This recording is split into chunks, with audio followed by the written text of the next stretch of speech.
Voilà qui installe Univers Soir. Bonsoir à toutes et à tous. Recevez les titres du journal. Mais je peux déjà vous dire que le transport va reprendre. Et le transport non seulement va reprendre là où on a l'habitude de le faire, va prendre en compte de nouvelles lignes selon les besoins. L'actualité phare donc de ce 19h30, c'était à l'instant la voix d'Éléonore Yahi Ladekon, la ministre de l'Enseignement supérieur, au sujet de la reprise du transport universitaire. Les autres détails à découvrir juste au début de ce 19h30. Un programme de diffusion de films documentaires dénommé Yovoda s'est tenu ce jour dans l'amphithéâtre Idriss Déby Itno de l'université. Ceci a été une occasion de mettre en lumière la nature de la traite esclavagiste sanguinaire européenne contre l'Afrique. Détail dans un instant. Au menu du journal des sports Écho des Guépas, Moura de Francisco Dodo Doku a enregistré un deuxième revers de consécutif ce jour. Pendant ce temps, JDR Star FC de Marcel Danginou a enregistré un nouveau succès devant Black Léopard. C'était les grandes lignes de la Vespérale. Le développement, c'est après cette coup de pause.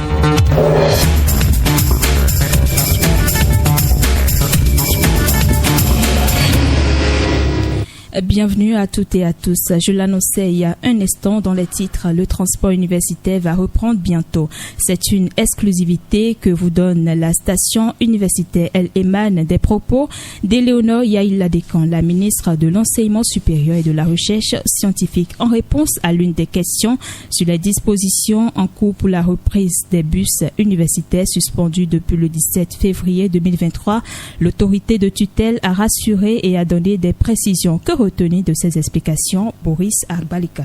La vie normale du transport universitaire, c'est imminent. Et ce, avec une nouvelle extension vers d'autres lignes et d'autres universités nationales. Éléonore Yahi Ladekon, la chargée de l'enseignement supérieur au Bénin, annonce expressément. Le transport va reprendre. Et le transport non seulement va reprendre là où on a l'habitude de le faire, va prendre en compte de nouvelles lignes selon les besoins et va également s'étendre à d'autres universités pour que la couverture soit parfaite, même si elle n'est pas à 100%, ça va être un bon début qui va pouvoir se renforcer au fil des années. L'idée derrière la suspension des moyens de transport de la couche estudiantine, c'est la réfection totale de ceux-ci. Et pour raison, ces bus étaient tous vétustes selon l'autorité. Les assermentés sont jusqu'à présent en charge des travaux. C'est depuis l'année dernière qu'il a été constaté que ces bus ont commencé par prendre feu.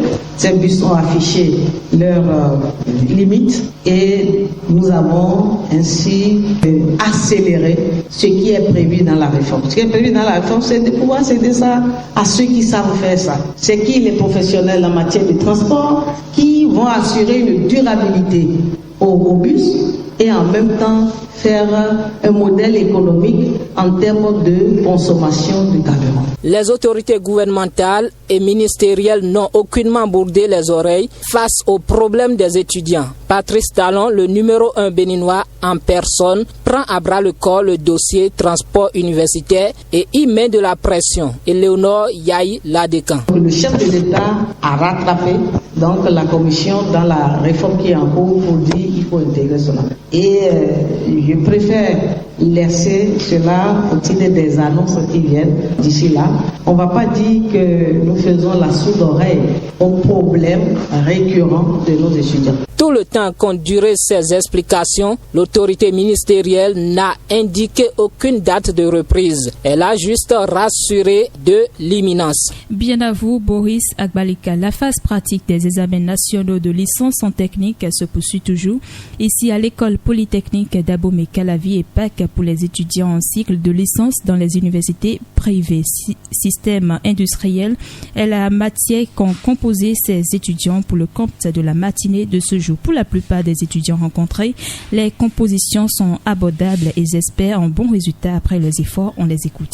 C'était des sujets au choix. J'ai pris un sujet de TP, travaux pratiques, j'ai juste alimenté, j'ai vérifié si tous les appareils étaient conformes. Et après, j'ai fait tout ce qu'ils m'ont demandé sur l'épreuve. C'était vraiment facile. Et à la fin, j'ai fait un rapport de manipulation. Les trucs sont vraiment abordables. On ne s'attendait pas à cela, mais grâce à Dieu, tout est vraiment possible. J'ai fait un rapport de manipulation et c'était facile. J'avais juste écrit le fonctionnement du système. Franchement, c'était facile.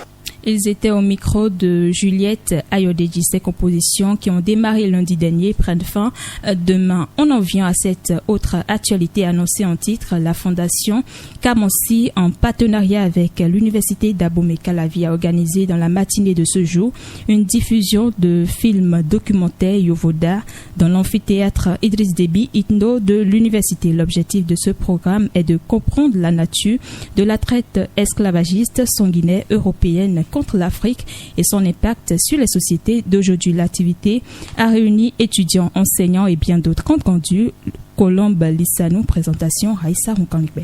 La séance a démarré par les différentes allocutions suivies d'une première projection cinématographique dénommée Yovoda Introduction. Après cette projection, le docteur Dieudonné Yamankou a procédé à une étape de questions-réponses. Dans sa prise de parole, il a notifié que l'on ne peut pas parler de la traite sans aborder l'aspect de la science juridique. Sur la dimension juridique de ce qu'on appelle la traite négrière et de l'esclavage en Afrique, on m'a dit non, en tout cas pas à leur connaissance. Et j'ai demandé si au département d'histoire, il y avait déjà eu des mémoires ou des thèses qui abordaient la dimension juridique de cette thématique. On m'avait dit non et on m'avait demandé mais pourquoi je posais cette question. Est-ce qu'on a besoin d'être juriste pour devenir historien et pour étudier la question de la traite négrière? On ne peut pas parler de cette problématique-là sans faire appel à nos juristes. Pour les participants, le programme leur a permis d'approfondir leurs connaissances sur la notion de l'esclavage. Tout ce qu'on nous a raconté, que ce soit en histoire, à propos des Blancs, que c'était vraiment de la fausse information. Aujourd'hui, les Africains, s'ils n'avaient pas subi le sort de l'esclavage, ils pourraient être plus développés. L'histoire, quand elle est écrite par le vainqueur, forcément, elle va dans son avantage. Et nous n'avons jamais cherché, en tant qu'Africains, à se mettre de l'autre côté des vaincus et se dire, mais comment l'histoire s'était-elle vraiment déroulée? À travers ce concept, nous avons pu voir, nous avons pu apprendre que les idées que nous étions faites de la traite négrière n'étaient pas vraies en fait. Sous la pression des organisations afrodescendantes, l'UNESCO a pris la décision de nommer son projet de route la route des personnes réduites en esclavage, a précisé le conférencier. La 14e édition de l'activité Danse Africa s'ouvre demain ici à l'université d'Abomey-Calavi. L'initiative émane de la session Danse moderne de l'ensemble artistique et culturel des étudiants EACE. Elle porte sur le thème « Le monde de la danse au XXIe siècle ». Quelle importance ce thème est choisi dans l'optique de valoriser les danseurs africains et fait comprendre à tous que la pratique de la danse, tout comme les autres activités, peut permettre à son pratiquant de subvenir à ses besoins. Théodore Chinawa, trésorier du comité d'organisation. L'objectif global de cette 14e édition d'Africa Dance est de dynamiser et structurer un secteur artistique en voie de développement en mettant l'accent sur la promotion et la valorisation des danseurs. Nous avions choisi ce thème histoire de faire montrer, de faire passer un message à la population africaine, de passer à tout le monde que le monde de la danse peut permettre à l'être humain de vivre et de survivre. Le monde de la danse est capable de subvenir aux besoins de l'être humain. Le monde de la danse est capable de passer un message, de donner une expression à travers son corps, à travers des rythmes de danse et de démontrer ce que l'on ressent à travers la danse. Le sport, des formations, un battle de danse, une conférence, une soirée spectacle et une sortie touristique sont les activités prévues pour cette 14e édition de l'événement. Le laboratoire d'études africaines et de recherche sur le FAL l'ARIFA organise un séminaire international ici à l'université d'Abomey-Calavi. Enseigner les humanités classiques africaines, une perspective décoloniale, c'est le thème au cœur de ce séminaire de 2 jours. Il va se dérouler les 26 et 27 avril prochain dans l'amphithéâtre Etisalat de l'université. La séance va être coordonnée par le professeur Maounyo Kakbo, directeur scientifique du l'ARIFA.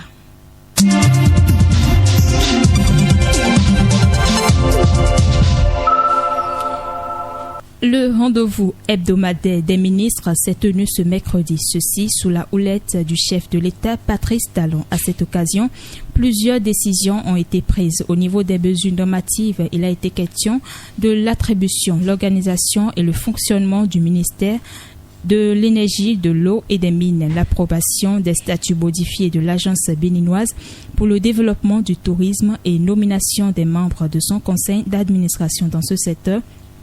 Dans le secteur de l'agriculture, l'élevage et la pêche, il y a eu la mesure de soutien de l'État aux producteurs sur les prix de cession des engrais au titre de la campagne agricole 2024-2025. Au titre des mesures individuelles, on a la nomination au ministère des Affaires étrangères. Demain, le monde entier va célébrer la journée internationale des monuments et des sites. Le but de cette journée est d'explorer le patrimoine culturel de l'humanité sous diverses formes. L'autre objectif de cette journée est d'encourager les communautés locales à prendre conscience de l'importance de leur patrimoine culturel. En hommage à cette journée, l'on s'intéresse à la fresque murale du port autonome de Cotonou. Elle a été dévoilée en mai 2023. L'œuvre offre une nouvelle illustration du rôle de l'art urbain pour l'inclusion de vivre ensemble. Le symbolisme de cette fresque est retracé dans cette production de Valérie Abouressi, présentée par Candide Mouinto. 12 personnes, dont 6 femmes et 6 hommes, chacune représentant différentes religions. C'est la fresque murale qui se situe sur un espace de 525 mètres carrés le long du mur du port autonome de Cotonou. Elle symbolise le vivre ensemble. Florent Kwaozoti, conseiller technique à la culture du ministre du Tourisme, de la Culture et des Arts. Les Béninois ont souvent vécu dans non seulement le syncrétisme religieux, mais ça exprime également la tolérance. Chacun peut vivre sa foi selon ses convictions, sans pour autant empiéter sur les convictions des autres. À l'intérieur même d'une famille, on peut voir la grand-mère qui est Vodossi, le fils qui est Bibaoué et de l'autre côté, le petit-fils qui est musulman. Cette fresque vise à souligner l'identité et la culture béninoise tout en appelant à la cohabitation pacifique. Verkis Ahoy-Menti, ingénieur en administration et coopération culturelle. Comme le dit Mas, la religion c'est l'opium du peuple. Et puis, ce qui divise le plus au monde, en réalité c'est la religion. Mais là, je vois toutes les régions qui opèrent, qui se pratiquent dans notre interland béninois. Chaque représentant se donne la main pour construire la nation. Un peuple, ce n'est pas que l'économie, ce n'est pas que l'armée, c'est beaucoup de choses. Pour Franck Ogo, directeur de l'école du patrimoine africain, l'œuvre entre dans la droite ligne du développement du Bénin. D'abord, ça inspire l'unité et ça inspire aussi que nous devons regarder dans la même direction. Pour le Bénin, pour son développement, pour son avenir, il faut tous qu'on regarde dans la même direction. On regarde dans la même direction pour que le Bénin se révèle au monde entier, pour que le Bénin puisse relever la tête. Parce que justement, ça fait parfois mal quand on découvre qu'on a un pays qui a beaucoup d'atouts et qui malheureusement reste un pays pauvre. La Journée internationale des monuments et des sites est à sa 43e édition cette année. Elle se déroule sur le thème « Catastrophes et conflits à travers le prisme de la Charte de Venise ». 19 passé de 43 minutes, ce journal se poursuit avec les informations africaines et internationales.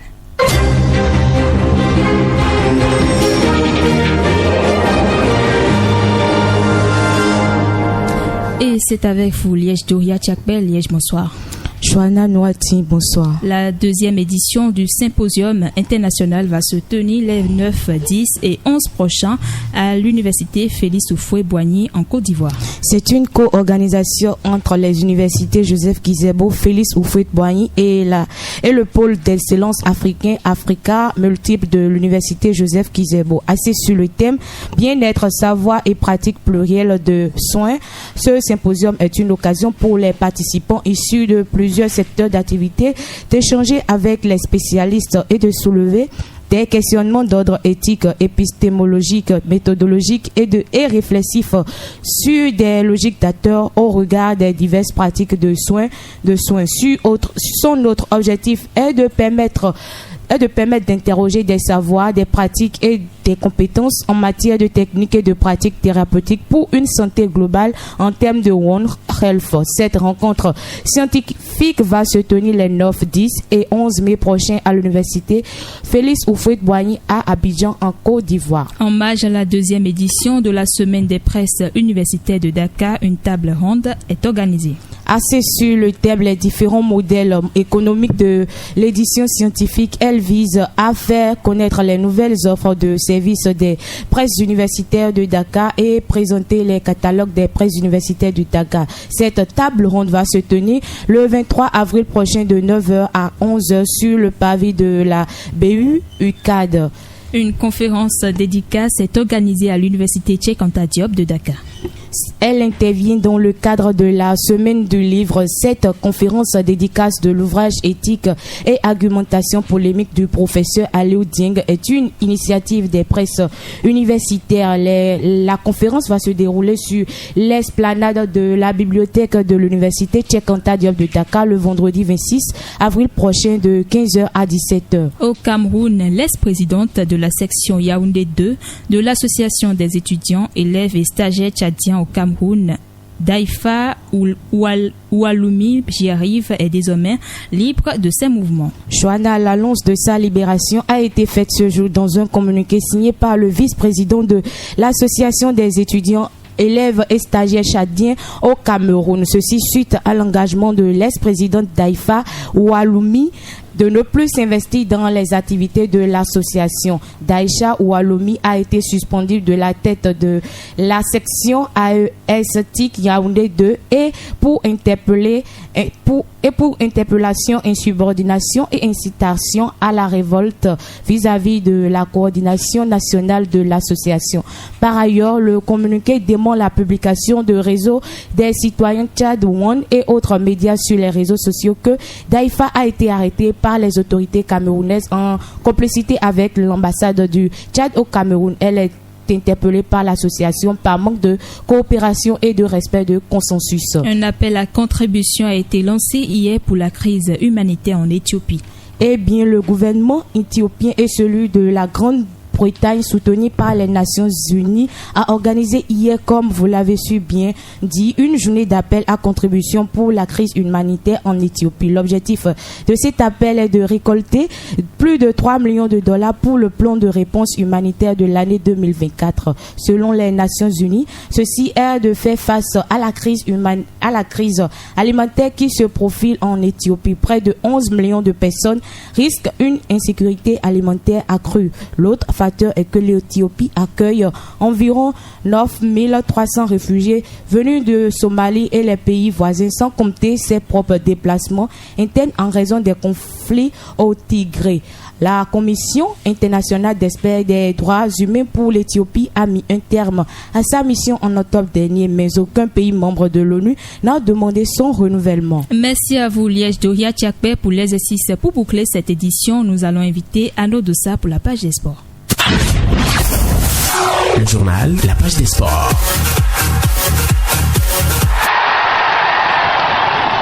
Anno, bonsoir et bienvenue. Joanna Nouati, bonsoir. La 6e journée de la Super League Pro s'est déroulée aujourd'hui. Les résultats sont avec vous. Eh bien, dans la zone AB, Panthère s'est imposé face au Soleil 2-1 sur le stade Omnisport de Djougou. Dynamo PK et Tonnerre FC se sont quittés sur un score serré de 1-0, tandis que sur la pelouse de Tchaourou, les Buffles ont dominé les Abeilles 2-1 à Bemberek. Beki FC a neutralisé Real Sport 2-0. Audio et Dynamique se sont séparés également sur un score de 2-0. Et dans la zone CD, Asvo et Aziza se sont quittés sur un score de 3-1.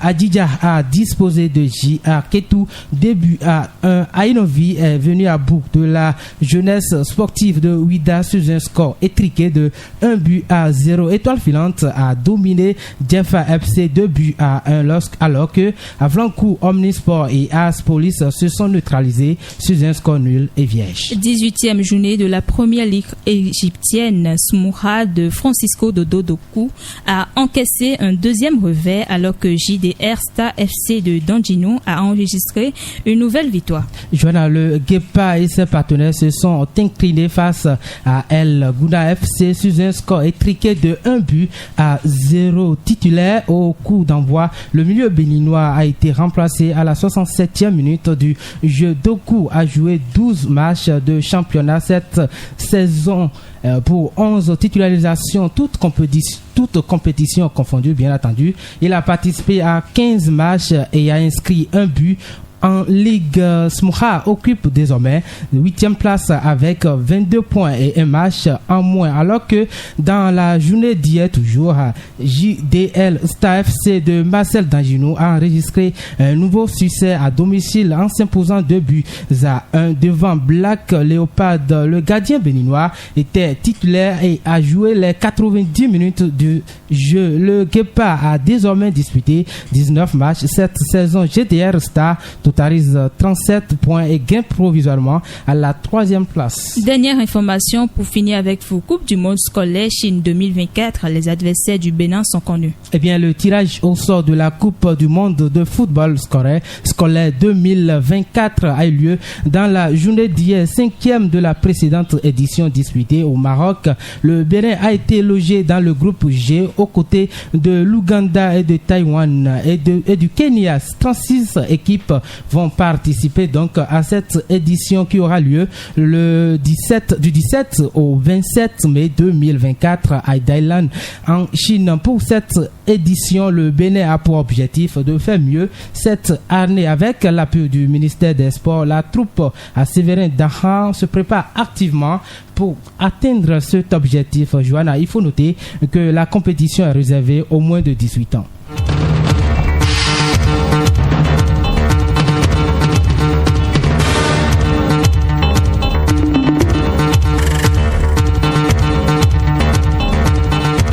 Nous sommes à la fin de cette édition que nous vous remercions d'avoir suivi. Si vous venez de nous rejoindre, ce n'est pas bien grave. Allez juste sur notre page Facebook pour suivre l'édition dans son intégralité. C'est une réalisation de Raïssa Ronkanlikbe avec l'accompagnement technique de Flavien Assou. À ce micro, je suis Johanna Nouati. Agréable soirée à toutes et à tous.